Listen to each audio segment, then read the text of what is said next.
Ako'y tagapag-akay ng iba kay Kuya Jesus. Ang mabuting balita ng Panginoon ayon kay San Juan. Noong panahong iyon, nakatayo si Juan at ang dalawa sa kanyang mga alagad. Nakita niya si Jesus na nagdaraan at kanyang sinabi, "Ito ang kordero ng Diyos." Narinig ng dalawang alagad ang sinabi niya at sumunod sila kay Jesus. Lumingon si Jesus at nang makitang sumusunod sila ay kanyang tinanong, "Ano ang hinahanap ninyo?" Sumagot sila, "Saan po kayo nakatira, Rabay?"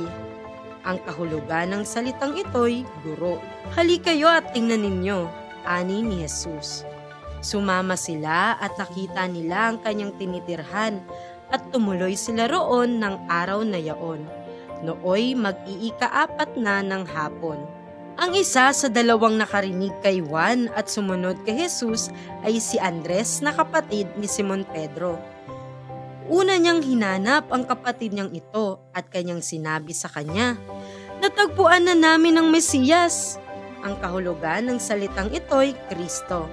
At siya'y isinama ni Andres kay Jesus. Tiningnan ni Jesus si Simon at sinabi sa kanya, "Ikaw, Simon, na anak ni Juan, ang ipapangalan ko sa iyo'y Cefas." Ang katumbas ng pangalang ito'y Pedro.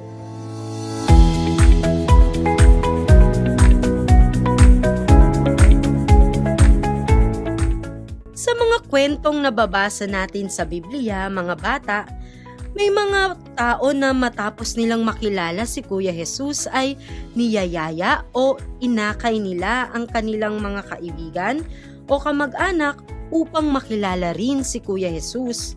Isa rito ang ating napakinggang kwento ngayon kung saan makikita rin natin si San Andres na matapos makilala si Kuya Jesus ay inakay ang kanyang kapatid na si Simon para makilala rin ang Panginoon. Hindi nagtagal, ang Simon na ito ay naging San Pedro, ang pinuno ng mga alagad at naging unang Santo Papa ng Simbahang Katolika.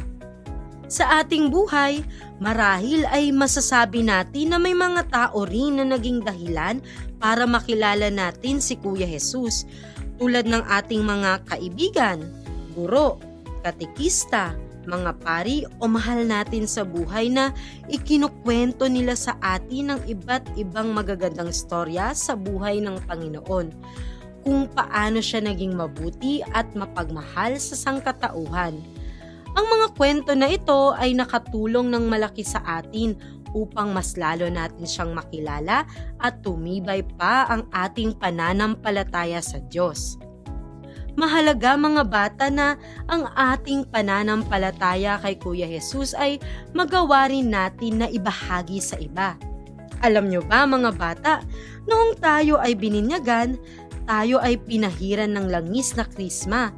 Ang langis na ito na pinabango at binasbasan ng obispo ay nangangahulugan ng kaloob ng Espiritu Santo sa mga bininyagan. Naging isang Kristiyano tayo at nasanib kay Kristo na siyang paring pinahiran, propeta at pari.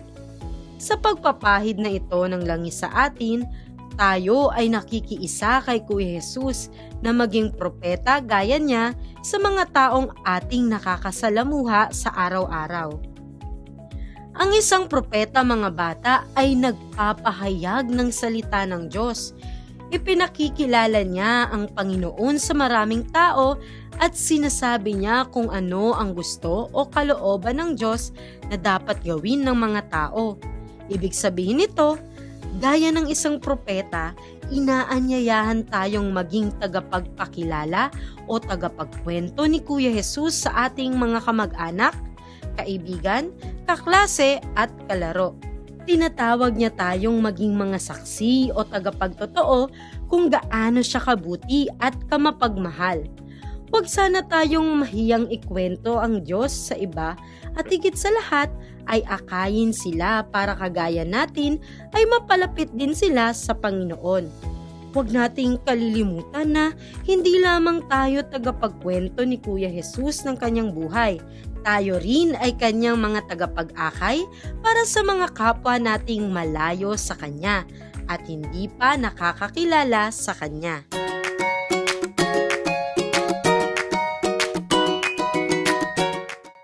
Paano tayo magiging tagapag-akay ni Kuya Jesus? Dapat kilalang-kilala natin si Kuya Jesus. Magbasa tayo ng Biblia at kilalanin siyang mabuti, ang kanyang buhay at mga gawain. At upang maging tunay na tagapagtotoo tayo ni Kuya Jesus, maging halimbawa tayo sa iba sa ating mga salita at gawa. Kapag ang ating mga salita at kilos ay naayon sa turo ni Kuya Jesus, madali nating maaakay ang iba patungo sa Kanya.